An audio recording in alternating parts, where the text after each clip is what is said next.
The war was over. Empires had fallen. The guns across the world had gone silent. But Medina still stood, still resisted, still refused to surrender. The order had arrived from Istanbul. Lay down your weapons. End the resistance. Surrender Medina. The empire had spoken. The war was finished. For everyone. Except Fakhri Pasha. He read the order. Silence filled the room. His officers waited. No one spoke. Then, he made his decision. No. He would not surrender. Not while breath remained in his body. Not while the city of the Prophet remained under his protection. Not willingly. Never willingly. Outside the city. The siege tightened. Inside Medina. Hunger deepened. Exhaustion spread. Bodies weakened. But something even more dangerous appeared. Doubt. An army does not fall only when weapons fail.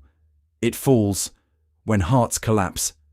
The walls of Medina still stood, but hearts were beginning to crack. Some soldiers lost hope. Some officers lost patience. Questions spread. Fear spread faster. How much longer? How much more suffering? Can this continue? Fakhri Pasha understood. The final battle was no longer outside the walls. It was inside souls. He walked to the Prophet's mosque. The city was silent. The night was heavy. Every step carried the weight of history. Near the resting place of the Messenger of Allah, he lowered his head and he prayed, not as a commander, not as a soldier, but as a believer, a servant, a man carrying an unbearable amana. He had survived siege, he had survived hunger, he had survived isolation, but now, the final test arrived. In the end, the British did not defeat him, the siege did not defeat him, hunger did not defeat him. Betrayal within did. His own men came for him, with pain, with tears, ordered to arrest the very man who refused to abandon Medina. They found him, praying, weeping, still refusing surrender. That was the fall of Medina, not when armies entered, not when flags changed, but when its final defender was taken. But this story was never only about one man. It was about us, the Ummah. Let us speak honestly. Muslims were not defeated because enemies became stronger. Muslims became weak because they abandoned what made them strong. They left unity and embraced division. They left justice and accepted oppression. They left truth and followed desire. They replaced divine law with man-made systems. They abandoned the Quran, then asked why honor disappeared. Allah had already warned us. Strength was never in numbers alone. Strength was never in wealth.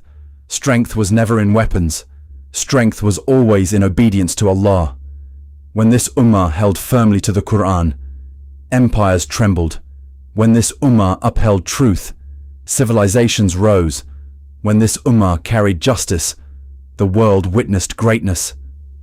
But when the Quran became decoration, instead of constitution, decline began. No enemy destroyed this Ummah first. Weakness began from within. Decay began from within. Collapse began from within. And history repeats, again and again, for those who refuse to learn. So the question is no longer, why did Medina fall? The real question is, why are we still falling? What have we abandoned? What have we replaced? What have we normalized? The Quran still remains. The Sunnah still remains. Guidance still remains. The path still remains. The question is not whether Islam can rise again. The question is, will we return to what gave us honor? Because Allah does not change the condition of a people until they change what is within themselves. Fade to black.